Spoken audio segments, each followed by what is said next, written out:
परिवार की कीमत। ऑफिस से घर आने के बाद पिता फिर से ऑफिस की फाइल्स में उलझे हुए थे। तभी उनका 10 साल का बेटा पास आया और बोला, पापा क्या मैं आपसे कुछ पूछ सकता हूँ? हाँ पूछो, फाइल से नज़र हटाए बगैर पिता ने जवाब दिया। आप 1 घंटे में कितना कमा लेते हैं? बेटे ने पूछा। इस अजीब सवाल पर पिता को कुछ गुस्सा आया। उन्होंने जवाब दिया, तुम्हें इससे क्या मतलब? क्यों बेकार के सवाल पूछकर मेरा समय खराब कर रहे हो? देखते नहीं मैं काम में बिजी हूँ। पापा मैं बस जानना चाहता हूँ, प्लीज़ बताइए ना। आप 1 घंटे में कितना कमा लेते हैं?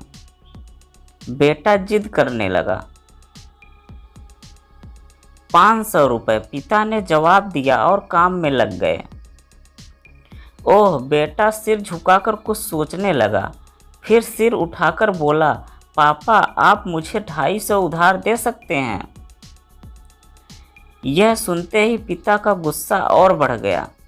वह बेटे को झिड़कते हुए बोले, अच्छा तो तुम मेरी इसीलिए मुझसे मेरी सैलरी पूछ रहे थे? तुम्हें खिलौना या कोई फालतू सी चीज़ खरीदनी है? अब एक शब्द कहे बगैर सीधे अपने कमरे में जाओ और सो जाओ। मैं इतनी मेहनत से पैसे इसलिए नहीं कमाता कि तुम्हारी हर फालतू मांग पूरी कर सकूं। बेटे का चेहरा उतर गया। भारी कदमों से वह वहां से चला गया। पिता कुछ देर तक तो बेटे की बात पर नाराज रहा, फिर काम में लग गया। काम खत्म होने तक उसकी नाराज़गी भी खत्म हो चुकी थी। अब उसे बेटे के प्रति अपने खुद के व्यवहार पर दुख होने लगा। वह सोचने लगा कि हो सकता है बेटे को सच में किसी ज़रूरी चीज़ के लिए 250 रुपये की ज़रूरत हो। वो पैसे भी हर समय नहीं मांगता है। वह बेटे के कमरे में गया, देखा बेटा बिस्तर पर लेटा हुआ था। उसने पूछा, सो गए क्या? बेटा तुरंत उठकर बैठ गया और बोला, नहीं पापा मैं जगा हुआ हूँ। बेटा मैं काम की वजह से परेशान था और मेरा काम का गुस्सा तुम पर निकल गया।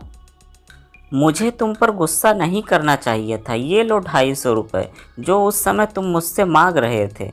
पिता ने बेटे के पास बैठते हुए बोला, थैंक यू पापा।